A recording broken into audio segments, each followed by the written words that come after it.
word, Rick's made up word. Yeah, but are we live? You are live. Okay. Guess what? We're live. Yay! It showed up finally. Hi, everybody. Welcome to Behind the Scenes. And today is like just a fun day. Who's echoing? Someone's echoing. Yeah, maybe mute. Perfect. Okay. Kamira, maybe mute. Yeah. Last week after our call, we were yakking about made up words, and I won't give away Ekka's, but she started the conversation. And then we were talking about favorite words, and we thought, oh, let's just do something light and fun. So the first thing I want to say is, this doesn't make me look good, but when I sit in a lecture and like someone is up speaking and they say a word that's not a word, it like kind of hurts me. I feel it in my body. And the older I get, the more and technology in front of me, I'll Google the word and I'm often wrong. It's often a word, like maybe not the most commonly used form of that word when someone adds a TION on it or something like that. But my first reaction is, oh my God. And then it's so humiliating because I look it up and it's like, yeah, it actually is a word. So I can't think of any made up words to share with you, but I have I have two favorite words. I'm going to go with the first one so I don't forget it. But Melissa's her Instagram account, the name is petrichor, which is a word that means the smell of rain on grass. Is that right? And I love that word. And every time I think of it, I have to go to Melissa's Instagram account to remember what the word is. Petrichor, Petrichor. The smell of grass when the rain hits the grass, which is like, I don't know. I don't know how you know the word, but I'm so happy because now I love it. And my other word is oxymoron, which has just always been like use it in a sentence. I love it. I love the word. And now I'm booting it to Eka. Hi. So I don't know if you remember Sniglets. Do you remember the little books called Sniglets where they just made up words? I used to love those, and I thought they were so great. And so my husband made up this really great sniglet. He calls cross pollination, and it's one of my favorites. Is when you take your different posses and you bring them together. Sometimes it works, sometimes it doesn't, but it's such a great way to describe like a Christmas party or a graduation party for your kids when they bring their school friends and their swim friends together. It's cross pollination. And How then do you spell that, Eka? like cross pollination, except with pollination instead. And then the other one I like that we talked about last week was when you have like a really, really late lunch, but it's not yet dinner. So it's either dunch or dinner. So I realized we use it so much that when my daughter was visiting, she said, you know what, let's just totally skip lunch and we can just do a dinner. And I was like, oh my gosh. But my favorite real word is reciprocity because it feels really funny on my tongue. So that's why I like it. And since English is not a first language, it was a really hard word for me to learn how to pronounce. So that's what I've got. Anybody else chime in with your words? I was just gonna say, I mean, my favorite stuff is most of my words are made up. Like I'll just say what's a mahoodle, hoodama what's it, just whatever, however many syllables I can smash together. And then I also like, I'm almost 30. I have a lot of friends who are, much early 20s and like much more keyed into today's slang. So I don't know most of it, but I really like taking the slang that's just barely outdated and trying to fit it in where it doesn't belong. Like I just love using the word Gucci where I definitely should not be using the word Gucci. It's so much fun. Wait, what does it even mean? Gucci? Gucci? It's like cuz like Gucci is a kind of isn't it a Brand? brand? Yeah, Yeah. it's like a brand, and so like if you say something's Gucci, it's supposed to be like, oh god, what is it? Like fancy, like Best, it's Gucci. yeah. But That's like using it where it clearly does not belong. Like my friends talking about like, yeah, I had a very good bagel today. I'm like, hell yeah, hashtag Gucci. And I will also write out the word hashtag just to make them mad because I know they also hate that. well, I have similarly So I have two. My name is Holly Rizzuto Palker, and I've been known to go by the Riz. And recently my kids told me, they're like, "You call yourself the Riz?" I'm like, "Yeah, dude, I'm the Riz." And they're like, "No, that's actually a real word." I'm like, "Is it?" They said, "Yeah, it means like if you say someone's got Riz, they have charisma." So I think that's so cool because I've been like calling myself the Riz for way longer. And now it's like embarrassing for them. So they're like, "You need to stop." But then I also have, when my 17-year-old was like 2 and she started repeating everything that I would say, I had to think of another word to use for the SH curse word. So I came up with shenanigans. And so every time I was like, "Oh, shenanigans." And so that became like our family word that, like, it's cute now. We'll just be like, "Oh, shenanigans." And we all know what it means, but it was better than having to hear my 2-year-old say something she shouldn't say. I feel like everyone's on mute. I know. Oh, I don't. I'll jump in here. I don't have a ton, but I do know, and I even have to think. I like the word discombobulated instead of discob. I mean, a friend of mine said it. She said, "I'm totally discombobulated," and I'm like, "Is it? Is that really boobulated?" So, and then now I say that with 3 boys, it's like, what are you talking about? So that's one of my favorite words. And then name wise, it's funny. Just happened this weekend. We were with a group of people, and in his college, name for me, Mims. I think it's from South Park or one of those Mims. I don't know. The Mims. The Mims. So now everyone calls me, my boys, everything. I sign everything, the Mims. So I don't know. Maybe it means something bad. But when Holly mentioned the Riz, I was like, oh yeah, and even this weekend we were away. We were a bunch of my younger son's friends, and hey Mims, how are you? So that has now become my favorite word. I will say just a cursory Google. I do not see any. I do see like a board game or something, but I highly doubt that's what they're referencing. But Jessica, I spelled with the Z at the end. I kind of like the Z, Oh, okay, MAMZ. okay. Let me try that. So there you go. I'm told if my boys ever have grandchildren, I will be Mims. So who knows? I think There you it's go. a TikTok blogger. That can't be right. I don't know. Maybe we just leave it off in case it's offensive. Cool. Next, anyone Come else? on, got some good ones? Melissa, jump in. I'll jump in with a few words. I really love the Japanese word, and I'm probably going to say it incorrectly. Please forgive me. Komarebi, which is the sunlight through leaves. And I think a lot of How my do you words are spell really it? How do you spell it? Well, in our Yeah. alphabet, Komerebi.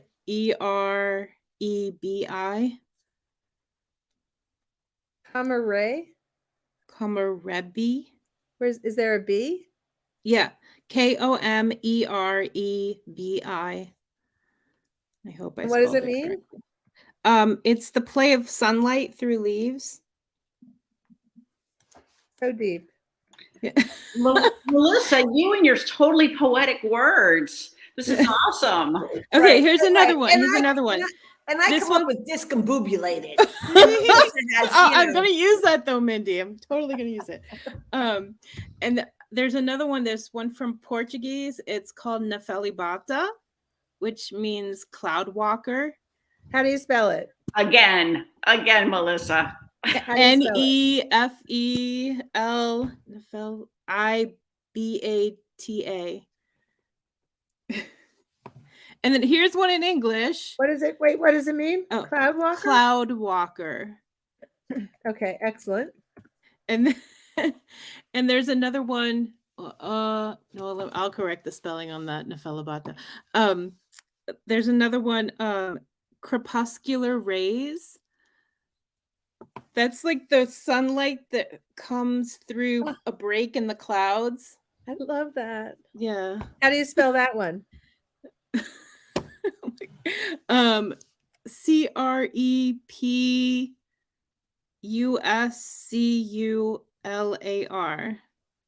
I feel like I'm in an SAT. You know, I but was gonna say, I that was gonna one's say, so when did this that become a one is spelling bee, Sue?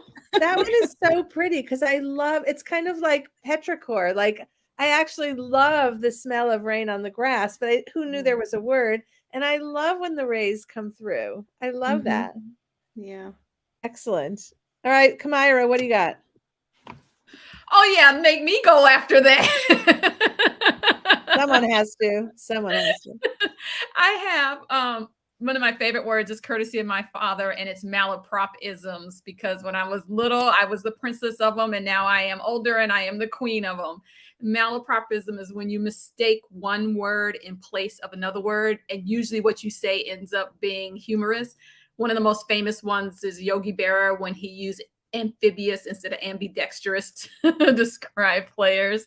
But there are lots of others that are fun. And it actually comes from a play where there was a character. The play is from 1775, and the character was Mrs. Malaprop. My father actually, he remembered all this to tell me. The only thing that I got new when I looked it up was I didn't know the year was 1775, and I didn't know the author of the play or the name. And it's Richard Sheridan's play, The Rivals, where Mrs. Malaprop was always making these humorous mistakes.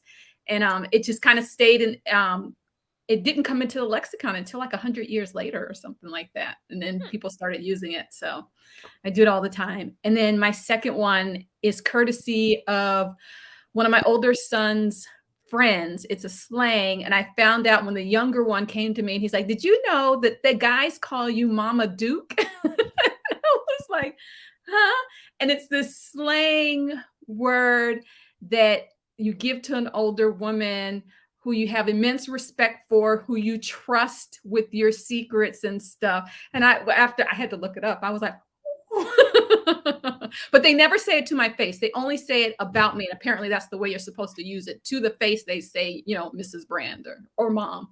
Oh, that's impressive. Now I bet a lot of better than the Mims that we can't even find out there. So Well, I and mean, the other thing is now I want to know, has anyone ever called me that? I would like to be called that. me Mama too. Duke. Okay, somehow I feel like there's an article about Mama Duke. I want to know about Mama Duke. Maybe your kid wants to write about Mama Duke. Like he probably hates that his friends call you that. No, it's the older boys. That I say boys, they are men. They have been men for a while, so I'm sure it's outdated. It's been a while since I first learned about it. So, but we're gonna call you that from now on, Kamira. Franziska, you haven't gone yet.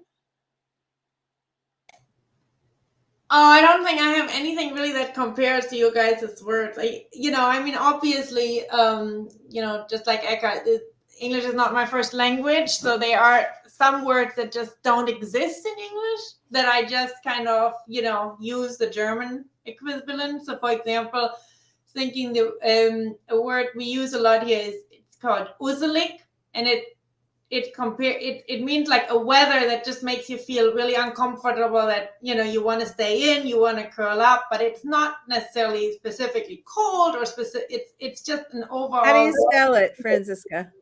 Usselig. Does it have an umlaut over the U? Nope. Okay, uselig, and it means, what does it mean?